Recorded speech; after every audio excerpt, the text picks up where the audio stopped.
여러분, 변사라는 직업 아시죠? 우리나라 처음 영화가 들어왔을 때 무성 영화였습니다.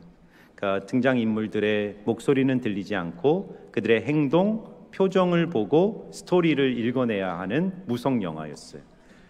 그런데 전 세계가 다 무성 영화였죠. 뭐 찰리 채플린 처음 등장할 때 무성 영화였는데 한국과 일본에만 있는 이 영화관에 있는 독특한 직업이 있었는데 그 변사입니다. 변사. 애절한 연기력으로 그 영화 속 등장인물들의 대사를 구현해냄으로써 이 영화 안에 있는 스토리를 생생한 현실로 사람들에게 전달했던 역할을 했던 사람들이 변사입니다. 근데 1940년대 이 오디오가 영화 속에 들어오면서 변사가 역사 속에서 완전히 사라지게 된 것입니다. 근데 저는요, 이제 어떤 생각을 했냐면 영적 세계의 변사들이 있다. 영원히 없어지지 않을 하늘의 직업인 변사. 무슨 말이냐면요, 저는 이 역사, 이 세계는 하나님이 끌고 가시는 거대한 무성 영화라는 생각을 해봤어요.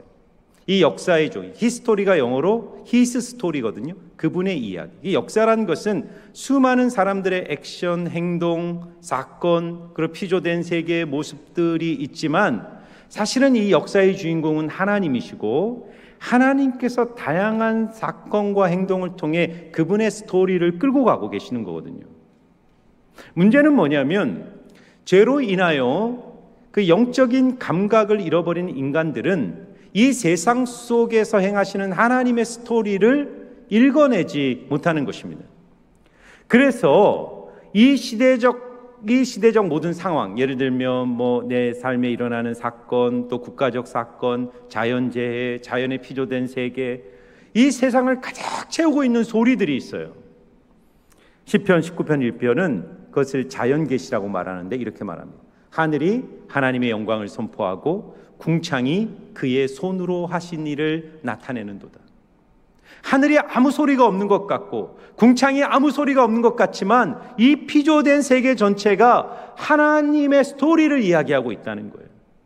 사도 바울도 로마서 1장에서 뭐라고 말하냐면 창세로부터 그의 보이지 않는 영원한 그의 신성과 그 영광이 그가 만드신 만물에 분명히 보여 알려졌나니 이는 누구든지 핑계하지 못할지니라 말합니다.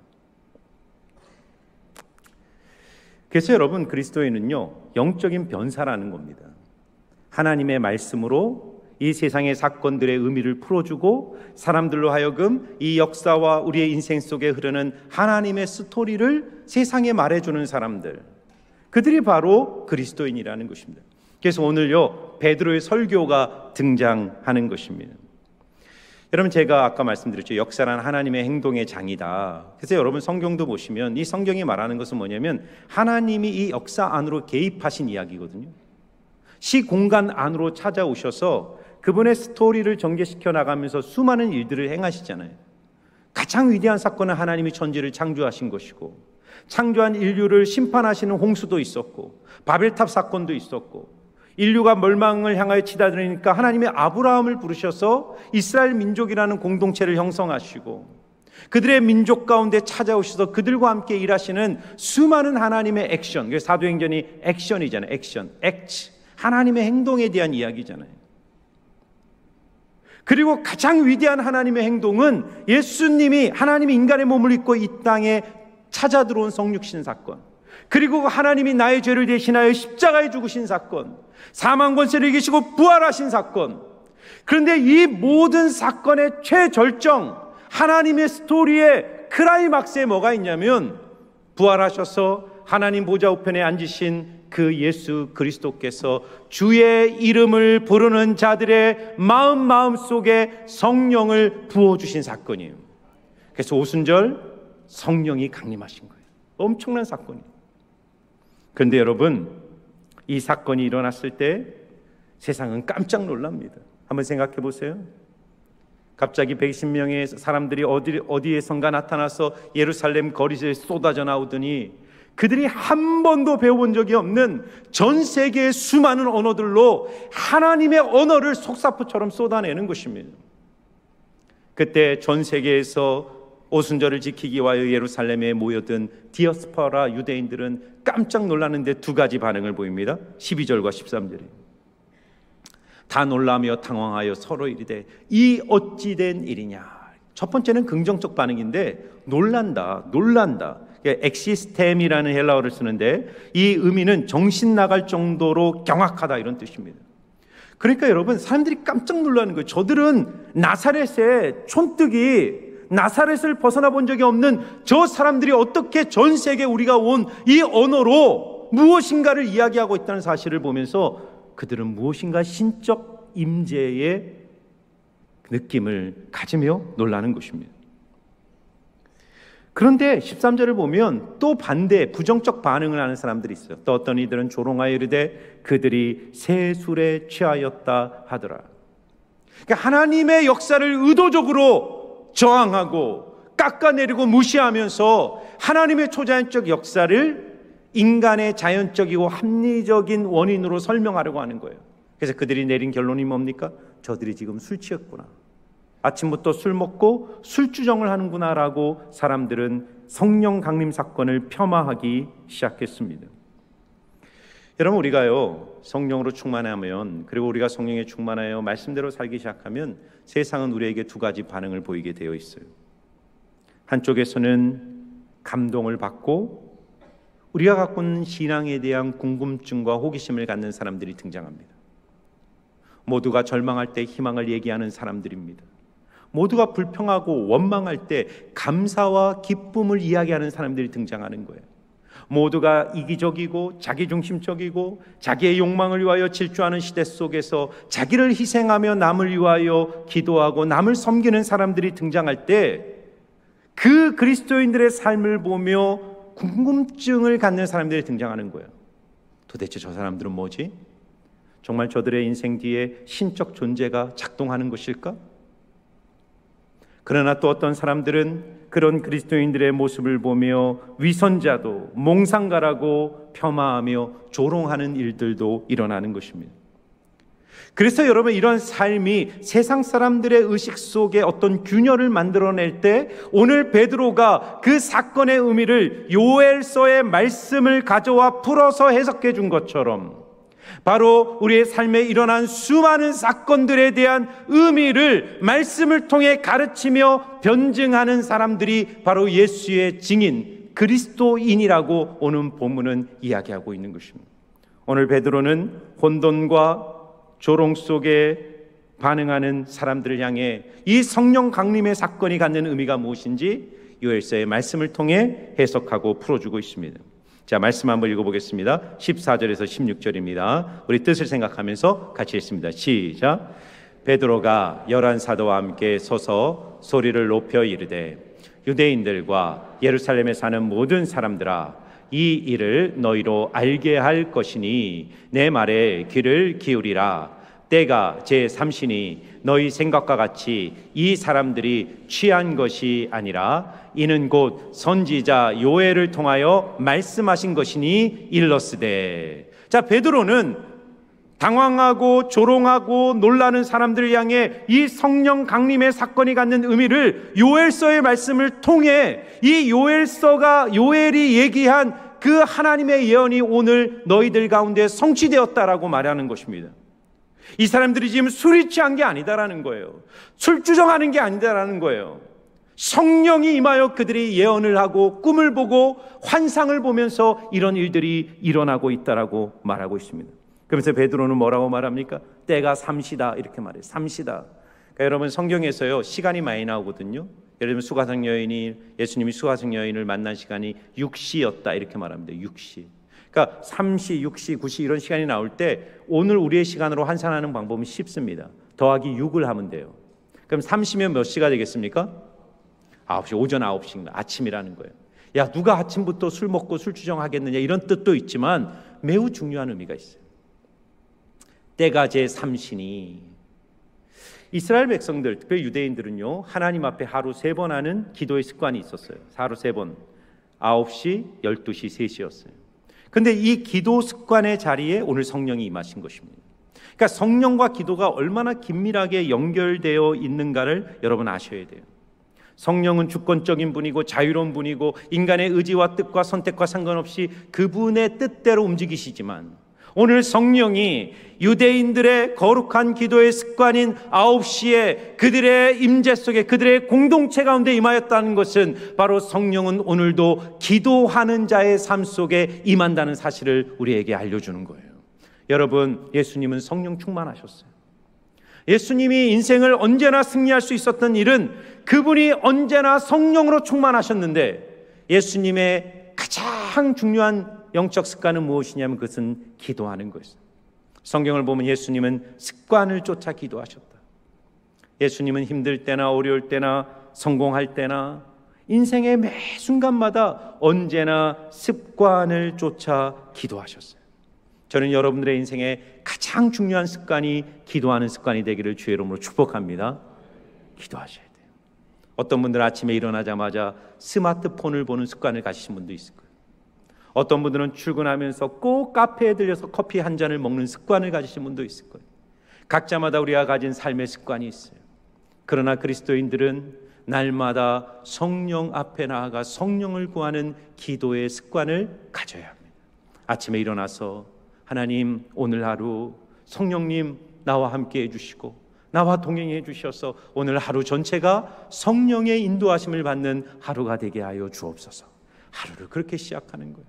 출근을 하면서, 퇴근을 하면서, 점심시간에 하루를 마무리하면서, 또는 인생의 중요한 선택의 순간에 누구를 만날 때, 삶의 순간순간마다 하나님께 기도하고 성령의 은혜를 구할 때 성령께서 여러분의 삶에 임하시고 여러분과 동행해 주실 줄 믿습니다.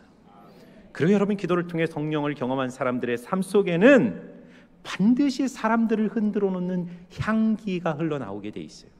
그래서 사도 바울은요, 고린도후서 2장 14절과 16절에서 이 그리스도인의 향기에 대해서 이렇게 말합니다. 같이 한번 읽어볼까요? 시작. 항상 우리를 그리스도 안에서 이기게 하시고 우리로 말미암아 각처에서 그리스도를 아는 냄새를 나타내시는 하나님께 감사하노라. 우리는 구원을 받는 자들에게나 망하는 자들에게나 하나님 앞에서 그리스도의 향기니 이 사람에게는 사망으로부터 사망에 이르는 냄새요, 저 사람에게는 생명으로부터 생명에 이르는 냄새라. 아멘. 향기랑 향기, 냄새 두 가지 단어를 다 쓰고 있는데 향기와 냄새의 차이가 뭐죠? 향기는 보통 나를 끌어당기는 매력적인 냄새죠. 벌이 꽃의 향기를 쫓아 꽃을 향해 달려가는 것처럼 향기는 사람들을 끌어당기죠. 그러나 냄새는 사람들을 밀어내죠. 사람들을 벗어나게 하는 거예요. 멀어지게 하는 것입니다. 우리가 성령으로 충만하면 반드시 사람들 속에 향기가 흘러가기 시작합니다. 왜 그런지 아세요? 여러분, 이 세상에는 인간의 타락한 인간의 존재로부터 흘러나오는 악취가 있어요. 체취를 말하는 게 아니에요. 인간의 영혼으로부터 나오는 악취. 다 타락한 인간이 만들어가고 타락한 인간이 살아가는 이 세상 속에 인간으로부터 나오는 악취가 뭡니까? 이기적인 악취, 이기심이라는 악취, 욕망이라는 악취, 비난하고 불평하는 악취, 원망하는 악취, 미워하는 악취, 그런 것들로 세상이 가득 차 있어요. 근데 사람들이 모르죠. 그 안에 젖어 있으니까. 그 냄새에 젖어서 함께 살아가니까 그 세상에 있는 악취를 잘 못 느끼는 겁니다. 그런데 어느 날 새로운 향기, 하늘의 냄새를 풍기는 사람들이 등장하는 거예요. 모두가 불평하고 미워할 때 용서하고 사랑하는 사람이 나오는 거예요. 모두가 원망하고 낙심하고 부정적 언어를 쏟아낼 때 하나님을 바라보면서 감사의 언어를 쏟아내는 사람이 나오는 것입니다. 그래서요, 여러분, 그 향기는 사람을 둘러 나누는 것입니다. 어떤 사람에게는 그 냄새가 벌처럼 그 냄새를 쫓아와서 우리 인생의 참 백합화 되시는 예수 그리스도께로 인도하는 향기도 되지만, 어떤 사람들은 그 냄새를 혐오하기도 해요. 받아들이지 않는 것이죠. 너무 의로운 사람이 다 죄인들이 있는 조직과 사회 속에 들어가면 못 살아남잖아요. 너만 의인이냐? 너만 깨끗하냐? 그래서 어떻게든 그 의인을 잡아 죽이려 하는 사회 구조가 있는 것처럼 그리스도인들이 성령 안에서 살아가면 반드시 냄새를 풍기게 되고 그 냄새는 바로 예수를 증거할 기회가 되는 것입니다. 여러분, 우리 교회가 목장교회로 전환한 이유가 있어요. 교회는요, 근본적으로 선교적입니다. 교회의 본질이 뭐냐? 선교예요. 선교. 교회는 불꽃 타오름이 불의 정체성이라면 교회의 정체성은 선교적 교회죠. 그런데 어떻게 복음이 효과적으로 사람들에게 흘러가고 증거될 수 있는가를 생각해 보세요. 여러분, 제가 가만히 묵상해 봤어요. 오순절날 사도행전 2장에 성령이 제자 공동체에 임했을 때 가장 먼저 나타난 현상이 뭐냐면 방언이 터지는데, 이게 어떤 방언이냐면 언어 방언이죠. 지금 고린도서 13절 천사의 방언, 알아들을 수 없는 그런 말이 아니라 전 세계 수십 개국에서 몰려온 디어스포라 유대인들이 각자 자기 언어로 들을 수 있는 어떤 언어 방언이 제자들의 입속에서 터져 나오는 거예요. 이게 선교적 전략으로서 성령이 제자들의 입을 열어주시는 것입니다. 저는 이것을 묵상하면서 그런 생각을 들었어요. 결국 세상과 교회가 복음 안에서 소통이 일어나야 되는 거예요. 교회가 쏟아내는 언어들이 사람들의 귀에 들리기 시작해야 되는 거예요. 이 사람들이 다 우리의 언어로 하나님의 큰일 하심을 듣는도다. 그런데 언제 세상이 교회의 복음에 주목할까요? 종교적 언어가 아니라는 겁니다. 종교적 언어로는 세상 사람들의 마음에 가닿을 수가 없어요. 그리스도인들이 삶의 자리에서, 일상의 자리에서 사랑의 언어, 섬김의 언어, 일상의 언어로 그리스도인으로서 전혀 다른 삶의 향기를 드러내기 시작할 때 세상 사람들은 교회의 언어에 주목하기 시작해요. 교회가 쏟아내는 복음의 언어가 무엇인가 관심을 갖기 시작하는 것입니다. 그때 교회는요, 복음을 증거할 수 있는 거예요.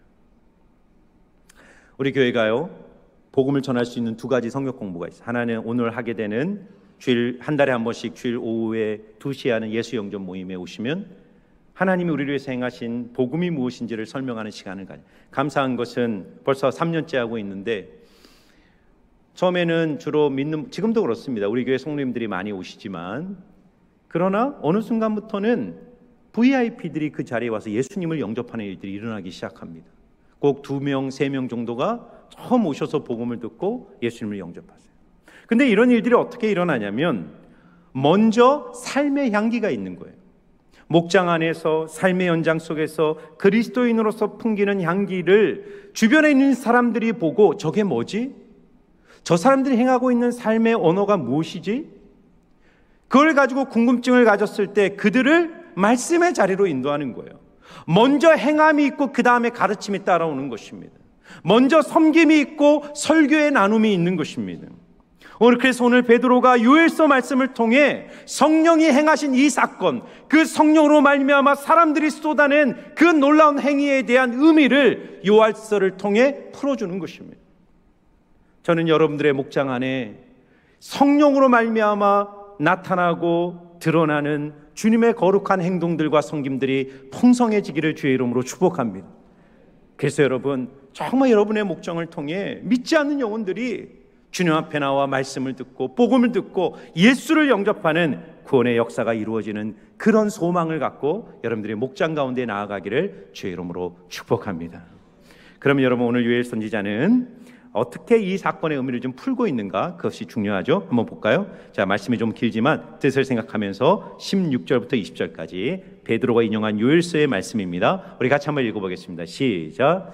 이는 곧 선지자 요엘을 통하여 말씀하신 것이니 일러스되, 하나님이 말씀하시기를 말세 내가 내 영을 모든 육체에 부어주리니 너희 자녀들은 예언할 것이요 너희 젊은이들은 환상을 보고 너희 늙은이들은 꿈을 꾸리라. 그때 내가 내 영을 내 남종과 여종들에게 부어주리니 그들이 예언할 것이요. 아멘.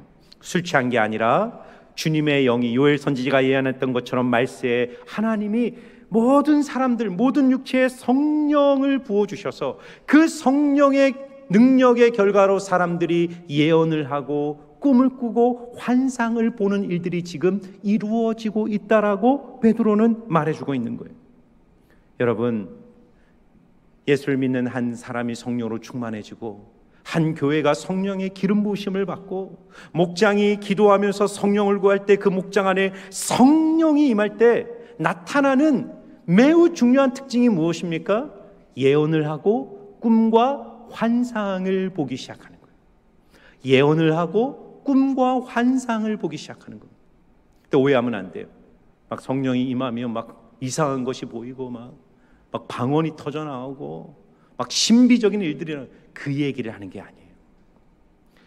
여러분, 성령이 우리 안에 오셔서, 성령은 진리의 영이신데 진리의 영이신 성령이 하나님의 공동체, 하나님의 교회, 하나님의 사람들에게 임해서 하시는 가장 중요한 일은 뭐냐면 새로운 언어를 말하게 하시고, 그것이 예언입니다. 예언, 새로운 언어, 하나님의 언어를 말하게 하고, 또 하나는 하나님의 시선으로 세상을 보기 시작합니다. 이게 굉장히 중요해요. 여러분, 성령이 우리 안에 임할 때 하나님이 우리의 눈을 열어주셔서 두 가지 실제를 보게 하세요. 첫 번째는 뭐냐? 죄로 인해 깨어진 세상을 보게 하세요. 죄로 인해 깨어진 세상. 그리고 또 하나는 그 깨어진 세상 속에서 일하시는 하나님의 큰 그림을 보게 하시는 거예요. 저는 여러분 한 분 한 분이, 여러분의 목장이, 여러분의 공동체가 성령의 충만함을 받아 눈이 활짝 열려서 이 깨어진 세상을 볼 뿐만 아니라 그 깨어진 세상 속에서 일하시는 하나님의 구원의 역사를 여러분의 영적인 눈으로 바라보는 은혜를 누리시기를 축원합니다. 여러분 보세요. 그래서 성령이 임할 때 어떻게 한다고요? 젊은이들이 환상을 보고, 자녀들이 예언하고, 젊은이들이 환상을 보고, 늙은이들이 꿈을 꾼다, 이렇게 말합니다. 그러니까 여러분, 환상과 꿈이 비슷한 거잖아요. 보는 거니까 비전과 관련된 건데, 젊은이들은 환상을 보고 늙은이들 꿈을 꾼다. 이게 뭔 말이냐면, 환상이란 것은 깨어 있을 때 보는 거예요. 그러니까 젊은이들은 아직 경험이나 지혜가 많지 않으니까 하나님의 말씀대로 역동적으로 순종하고 하나님 말씀대로 도전할 때 그 삶의 실천과 순종 속에서 하나님의 비전이 열리는 거예요. 그런데 늙은이들은요, 인생의 경험 속에서 많은 지혜가 있고 인생의 연륜이 있기 때문에 무의식 속에서 잠들었을 때 하나님의 특별한 개입 속에서 그 나이 드신 어르신들의 삶 속에 하나님의 지혜를 부어주셔서 내 나이와 상관없이 하나님이 하실 일들을 보여주시는 일들이 일어나기 시작하는 거예요. 우리 교회 느헤미야 공동체가 시작이 되었습니다. 지난 한 학기 동안 한 300여 분이 목요일마다 모여서 뜨겁게 예배하고 목장 모임을 하는 거예요. 너무 감사해요. 얼굴에 기쁨이 충만합니다. 그런데 저는요, 더 기대하는 것이 있습니다. 느헤미야 공동체가 이제 우리는 은퇴하고 이제는 좀 교회에서 섬김을 받는 그런 자리가 되었으면 좋겠다. 그렇게 머물지 않았으면 좋겠어요. 오늘 뭐라고 말합니까? 늙은이들이 꿈을 꾼다는 거예요. 사람이 늙는 것은 나이가 늙기 때문에 늙는 것이 아니라 꿈이 사라질 때 늙는 것입니다. 하나님이 우리의 나이와 상관없이 우리에게 주시는 꿈이 있어요. 하나님이 우리를 통해서 하실 일이 뭘까? 느헤미야 공동체를 통해서 하나님이 어떤 일을 하실까? 이 땅에 어떻게 선교적 사명을 우리 공동체를 통해서 이루어 가실까? 그래서 느헤미야 공동체도 막 아울리치도 좀 떠나시고 막 지역 봉사도 좀 하시고 그렇게 정말 하나님의 선교적 비전을 품고 강력하게 일어나는 하나님의 부흥을 경험하는 느헤미야 공동체 되기를 주의 이름으로 축복합니다. 어린이들도 마찬가지. 어린이라고 무시하지 마세요. 목장에서 우리 어린이 목장이 모일 때 무시하지 마세요. 그들 공동체에 성령이 임할 때 아이들이 비전을 갖기 시작해요. 하나님이 나에게 주신 꿈이 뭘까? 하나님이 나라는 인생을 통해서 이 땅 가운데 이루시고자 하는 일들이 뭘까? 그 꿈을 가지고 아이들이 성장하면서 하나님 나라의 위대한 사람들로 쓰임받게 되는 것입니다. 그래서 여러분, 성령이 임할 때 꿈을 꾸고 비전을 보고 예언하는 일들이 일어난다는 것입니다. 그런데 여러분, 그 다음 구절을 보세요. 19절과 20절을 보면 갑자기 분위기가 어두워져요. 그래서 예전에는 이 사도행전 이 본문을 읽을 때마다 이 말씀을 어떻게 해석할까 되게 어려웠어요. 한번 볼까요? 19절 20절 같이 읽겠습니다. 시작. 또 내가 위로 하늘에서는 기사를 아래로 땅에서는 징조를 베풀리니 곧 피와 불과 연기로다. 주의 크고 영화로운 날이 이르기 전에 해가 변하여 어두워지고 달이 변하여 피가 되리라. 되게 무서운 말씀이죠. 아니 갑자기 성령이 임하고 막 충만한 기쁨 속에서 예언을 하고 비전과 꿈을 보는데 그 다음 구절은 피와 불과 연기가 나오고 해가 어두워지고 달이 피가 될 것이다라는 그런 무서운 말씀이, 이 말씀이 의미가 뭘까요? 가만히 묵상해 봤습니다. 많은 신학자들은 이것은 예수님 재림 직전에 이루어질 종말의 세상의 모습이라고 얘기를 해요. 그러나 이 말씀이 지금 언제 지어졌습니까? 2000년 전에 성령이 오순절 다락방에 임할 때 이 말씀이 주어졌잖아요. 그래서 우리는 신학자들은, 개혁주의 신학자들은 말세에 내가 내 영을 부어준다고 할 때 이 말세란 것은 예수님 재림 직전이 아니라 예수님 초림부터 재림까지의 전 시대를 말세라고 말하는 거예요. 마지막 시대를 우리가 살아간다는 것입니다. 그 마지막 시대의 특징이 뭐냐? 하늘에서는 기사와 땅에서는 징조가 나타나는데 피와 불과 연기다. 기사와 징조란 것은 하나님의 심판이 임박했다라는 여러 가지 사인들이 이 세상에 나타날 거라는 거예요. 그리고 그 사인이 더 쌓이고 쌓이면 어떤 일이 벌어지냐면 해가 변하여 어두워지고 달이 변하여 피가 된다. 해가 변하고 달이 피가 된다는 것이 뭘까를 가만히 생각해 봤어요. 해와 달은 상징적 언어인데 그것은 우리의 인생과 지구와 이 세계를 지탱하는 근본적 질서예요. 근본적 질서.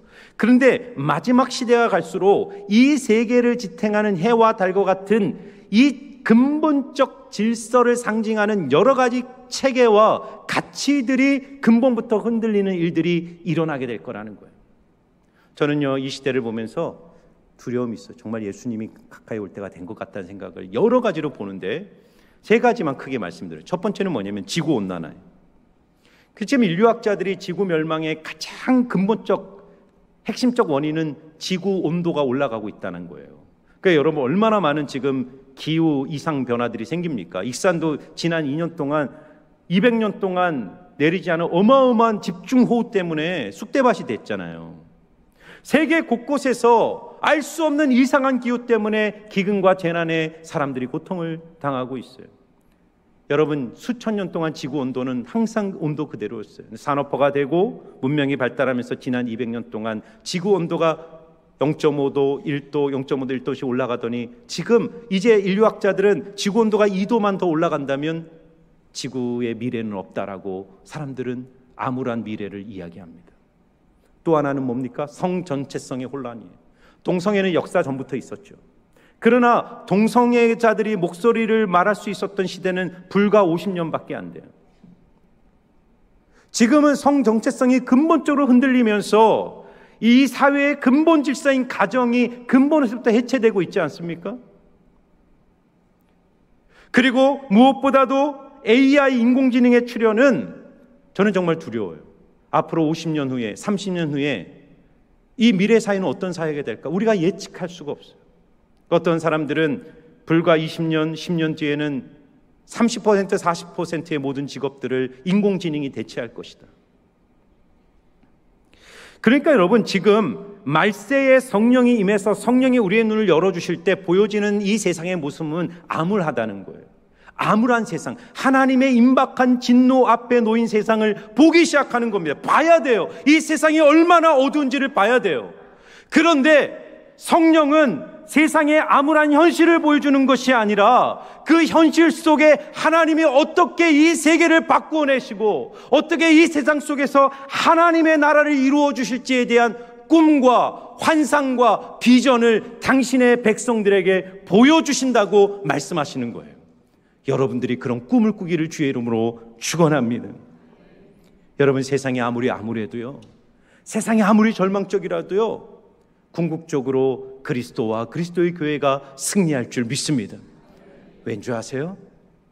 구약에는요 성령이 특별한 소수에게만 찾아오셨어요. 구약 시대를 보세요. 누가 성령의 기름을 받습니까? 예언자들이라든가 다윗과 같은 왕이나 매우 하나님이 구별한 특별한 소수에게만 성령을 주셔서 그들을 통해서 역사를 끌고 왔거든요.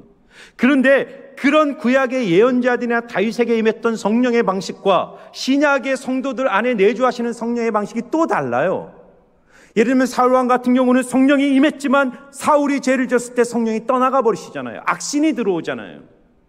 하나님이 특별한 재능을 위해서 임시적으로 성령이 임하기도 했지만 그 일이 끝나면 성령이 떠나버리셨어요. 그러나 여러분 보세요. 이 암울한 이 역사 현실 속에서 우리가 꿈과 비전, 하나님 나라의 완성의 꿈과 비전을 볼 수 있는 단 하나의 이유는 내가 말세에 모든 육체 가운데 성령을 부어준다라고 약속해요. 모든 육체, 어린이, 젊은이, 늙은이, 종, 노예 상관없이 예수의 이름을 부르는 자의 인생 속에 성령을 부어주셔서 성령이 충만한 그들을 통해 그가 있는 삶의 현장 속에 죄와 악과 싸워 이기는 하나님의 강대한 나라로 한 사람 한 사람을 세워주시겠다고 약속하고 있는 것입니다. 수요일 날 하나님이 소돔과 고모라를 멸망하는 길에 누구를 방문하시냐면 아브라함을 방문하셔서 뭐라 그러냐면 내가 너를 강대한 나라로 세워 너로 말미암아 동서남북 세계 열방이 너로 인하여 복을 받게 할 것이다. 한 개인이 세계 열방을 이기는 강대한 나라로 너를 세워주겠다라고 주님이 약속하세요. 여러분, 이 세상의 악이 얼마나 거대합니까? 이 세상의 부패가 얼마나 깊습니까? 이 세상의 어둠이 얼마나 짙습니까? 그럼에도 불구하고 우리가 소망 가운데 확신하는 그것은 무엇이냐면 성령으로 충만한 한 사람이 악의 군대보다 강하다는 사실을 믿기 때문입니다. 여러분들이 세상을 이기실 줄 믿습니다. 성령으로 충만한 여러분을 통해 어둠이 물러가고 여러분의 있는 삶의 현장 속에 하나님의 나라가 이루어지게 될 줄 믿습니다. 그러면 야, 목사님 너무 막연한 말씀하시는구나. 정말 그런 일들이 일어날까? 오늘 이 성령 강림 사건의 결론이 21절 같이 한번 읽어보겠습니다. 시작. 누구든지 주의 이름을 부르는 자는 구원을 받으리라. 아멘. 주의 이름을 부르는 자가 구원을 받을 줄 믿으십니까? 여러분의 가정이 예수의 이름을 부를 때 여러분의 가정에 구원이 임할 줄 믿으십니까? 우리 교회 안에 예수의 이름을 부를 때 예수님이 주시는 구원이 임할 줄 믿으십니까? 여러분, 주의 이름의 능력을 믿으시기를 주의 이름으로 축복합니다. 주님의 이름이 승리예요. 주님의 이름이 능력입니다. 여러분, 주의 이름을 부른다는 것이 무엇일까요? 성령이 예수의 사람, 성령의 사람들을 일으켜서 그들을 통해 하시는 일은 뭐냐면 주의 이름을 부르는 자들을 세워 그 주의 이름을 부르는 자들을 통해 세상을 바꿔내시는 일들을 하시는 거예요. 여러분, 죽음을 향하여 거침없이 질주하는 이 세상의 흐름을 바꿀 수 있는 유일한 열쇠는 예수님의 이름밖에 없어요. 예수님의 이름을 부른다는 것은 주여 주여, 그리고 그냥 종교적으로 그렇게 그냥 주의 이름을 부르는 그런 의미가 아니에요. 주의 이름을 부른다는 진짜 의미를 우리는 창세기 4장 25절과 26절에서 발견하게 됩니다. 같이 한번 읽어보겠습니다. 시작. 아담이 다시 자기 아내와 동침하매 그가 아들을 낳아 그의 이름을 셋이라 하였으니 이는 하나님이 내게 가인이 죽인 아벨 대신에 다른 씨를 주셨다 하며 셋도 아들을 낳고 그의 이름을 에노스라 하였으며 그때에 사람들이 비로소 여호와의 이름을 불렀더라. 아멘. 사람들이 언제 여호와의 이름을 부르기 시작합니까? 에노스 때에. 에노스 때 여호와의. 에노스는 누구냐면 가인이 죽인 아벨, 그 아벨 대신 하나님이 셋이라는 새로운 아들을 주세요. 거룩한 계보를 이어가게 하시는 거예요. 아벨의 대체자죠. 그리고 그 셋이 누구를 낳냐면 에노스를 낳는데, 그러니까 그러니까 아담과 하와가 죄를 짓고 에덴 동산이 타락하고 인류 전체가 타락하면서 가인의 시대 때는 살인이 일어나서 동생을 죽이는 일들, 그 시대상을 보여주는 것이죠. 그때까지만 해도 사람들은 하나님의 이름을 부르지 않았단 말이에요. 예배는 했겠죠. 종교는 있었겠죠. 그러나 정말 하나님의 이름을 부르는 사람이 없었어요. 그런데 셋이 아들을 낳는데 에노스란 이름을 가진 아들을 낳는데 그때 여호와의 이름을 불러요. 에노스라는 이름의 뜻은 죽을 수밖에 없는 존재라는 뜻이에요. 티끌이라는 겁니다. 인간은 언제 하나님의 이름을 부릅니까? 죽음을 자각할 때, 내가 죽을 수밖에 없는 존재라는 사실을 알 때, 내가 티끌과 같은 인생이기에 하나님의 은혜가 없다면 살 수 없는 인생임을 자각할 때, 그때 비로소 예수의 이름을 부르기 시작합니다. 그러므로 여호와의 이름을 부른다는 것은 내 자신이 에노스라는 사실을 인정하는 것입니다. 그리고 죽을 수밖에 없고 심판받을 수밖에 없는 내 인생을 위해 하나님이 그 아들 예수 그리스도를 이 땅에 보내시고 그분에게 나의 모든 죄를 전가하셔서 그분의 죽음과 부활 안에서 영원한 생명의 길이 열렸음을 깨닫고, 그 예수님만이 나의 인생의 소망이요 내 인생의 구원임을 알고 그 예수님을 전심을 다해 부르는 자들을 통해 그의 인생 속에 하나님의 구원이 임하게 될 줄 믿습니다. 구원은요, 예수 믿고 천국 가는 이야기가 아니에요. 죄로 인해 깨어진 이 세상, 피와 불과 연기로 뒤덮인 이 세상, 해가 어두워지고 달이 피로 변해서 암울하고 우울한 이 세상 속에 한 사람이 예수의 이름을 부르기 시작할 때 그가 빛이 되고 그가 소금이 되어 그 인생이 구원받을 뿐만 아니라 그를 통해 그의 주변이 하나님의 통치로 회복되고 생명의 역사가 이루어지기 시작하는 것입니다. 그러므로 사랑하는 여러분, 예수의 이름을 중심과 전심으로 부르시기를 주의 이름으로 축원합니다. 여러분의 삶에 두려움이 몰려올 때 예수의 이름을 부르세요. 예수님, 제 마음에 두려움이 있습니다. 제 마음에 하늘의 평강을 주십시오. 여러분의 가정과 자녀들을 바라보면서 예수님, 내 힘으로 우리 자녀를 구원할 수 없고 우리 자녀를 바르게 키울 수 없사오니 주여 도와주옵소서.